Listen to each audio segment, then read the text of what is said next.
Hi hello నమస్తే అండి. మీరు ఎలా ఉన్నారు? నేను బాగున్నానండి. మీరు బాగుండాలని మనస్ఫూర్తిగా కోరుకుంటున్నాను. నెయ్యి ఎలా తయారు చేసుకోవాలో చూద్దామండి. అంతకంటే ముందు మా ఛానల్ నచ్చినట్టయితే సబ్స్క్రైబ్ చేసుకోండి. ఇక్కడ నేను 15 రోజులు మీగడ తీసుకున్నానండి. 15 రోజులు అయితే బాగానే ఉంటుందండి. ఎక్కువ రోజులు అయితే బాగోదు. ఎంత ఫ్రిడ్జ్లో పెట్టుకున్నా కలర్ చేంజ్ అవుతుంది. కలర్ అనే కాదండి, నెయ్యి టేస్ట్ కూడా మారిపోతుందని నాకు అనిపిస్తుంది. అందుకే నేను 15 రోజులకు ఒకసారి చేసుకుంటాను. ఇలా పప్పు గుత్తి తీసుకొని మీగడ నేను వెనుపుతానండి. పప్పు గుత్తేనే కాదండి, మజ్జిగవంతో కూడా చేసుకోవచ్చు, అది మన ఇష్టము. నేనైతే పప్పు గుత్తితోనే చేస్తాను. కొంచెం వీడియో లాంగ్ అయిందని అనుకోకండి, ఎందుకంటే మీకు తెలియాలని చేస్తున్నానండి. ఈ వీడియో ఎక్కడ స్కిప్ చేయకుండా చూడండి. వెన్న ఎలా తీయాలో మీకు అప్పుడు అర్థమవుతుందండి.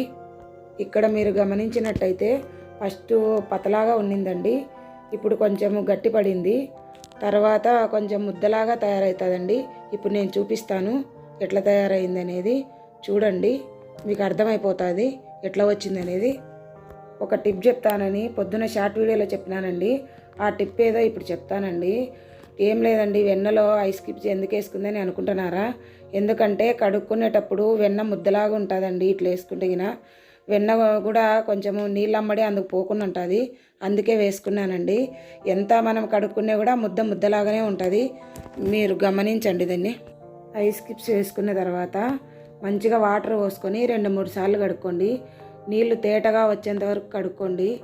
ఎందుకంటే మనం నెయ్యి కాంచుకునేటప్పుడు గసి ఎక్కువ రాకుండా ఉంటుందండి. మంచి కడుక్కుంటే వేస్ట్ అంతా పోతుంది. కాబట్టి వెన్న కడుక్కోగా వచ్చిన నీళ్ళ వల్ల చాలా ఉపయోగాలు ఉన్నాయండి.